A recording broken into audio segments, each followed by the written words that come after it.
নমস্কার বন্ধুরা, স্বাদের খোঁজে ইউটিউব চ্যানেলে আপনাদের সকলকে স্বাগত। আজকে নিয়ে চলে এলাম নিরামিষের দিনে নিরামিষ আর এক পদ।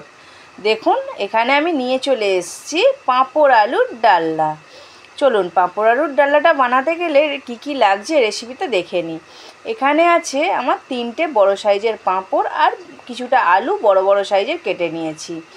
আর আমি এখানে ভালো করে পাঁপড়গুলোকে কিভাবে কাটছি ছোট ছোট করে টুকরো করে দেখে নিন। হ্যাঁ, বড় সাইজের পাঁপড় দোকানে যেগুলো পাওয়া যায় সেই পাঁপড়গুলো নেবেন, ছোট পাঁপড় না। কিন্তু বড় পাঁপড় নিলে তবেই কিন্তু তরকারিটা টেস্ট হবে। দেখুন, আমার পাঁপড়গুলো পুরো আমার কাটা হয়ে গেছে। ছোট ছোট করে আমি কেটে নিয়েছি, এইভাবেই ঠিক কেটে নেবেন। এবার একটা কড়াইতে আমি বেশ কিছুটা তেল দিয়ে দিলাম।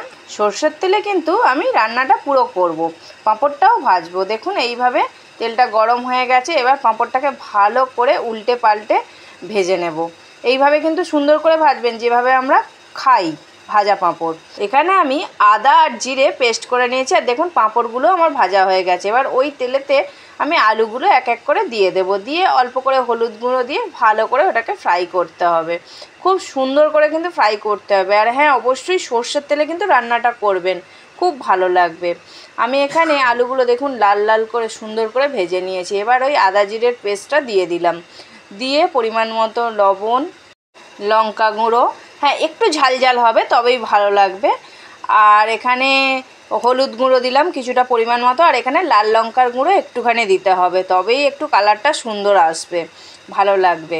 এবার ভালো করে মশলাটাকে কষিয়ে নিতে হবে। দেখুন, আমি এইভাবে কষিয়ে নিচ্ছি। যতক্ষণ না একটু ড্রাই ড্রাই হয়ে যাবে, তেল ছেড়ে যাবে, শুকনো শুকনো হয়ে গেলে তবেই ভালো লাগবে। দেখুন, আমার কিন্তু ভালো করে কষানো হয়ে গেছে।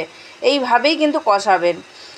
এবার পরিমাণ মতো আমি জল দিয়ে দিচ্ছি। একটু পরিমাণ মতো জল দিতে হবে। আলুটা সিদ্ধ হয়ে গেছে, তবু আলুটা একটু সিদ্ধ হবে, মশলাটা একটু আলুর ভিতরে ঢুকবে, সেই পরিমাণেই ওই জন্য জলটা দিলাম আমি। এবার আসছি কিছুক্ষণ বাদে, এটা ফুটতে থাকুক একটুখানি। দেখুন, আমার তরকারিটা অনেকটা হয়ে গেছে। আমি কিছুক্ষণ বাদে এসে দেখাচ্ছি, আলুগুলো দেখুন অনেকটা নরম হয়ে গেছে।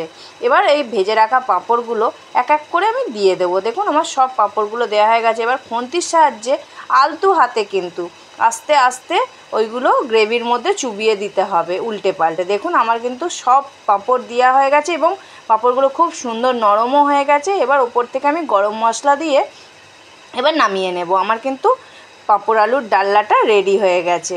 দেখুন, আমার পাঁপড় আলুর ডালনা পুরো রেডি। ভিডিওটা ভালো লাগলে অবশ্যই একটা লাইক করে চ্যানেলটাকে সাবস্ক্রাইব করে দেবেন। আর অবশ্যই পাশে থাকবেন। আর ভিডিওটা কেমন লাগলো অবশ্যই আমাকে কমেন্ট বক্সে জানাবেন।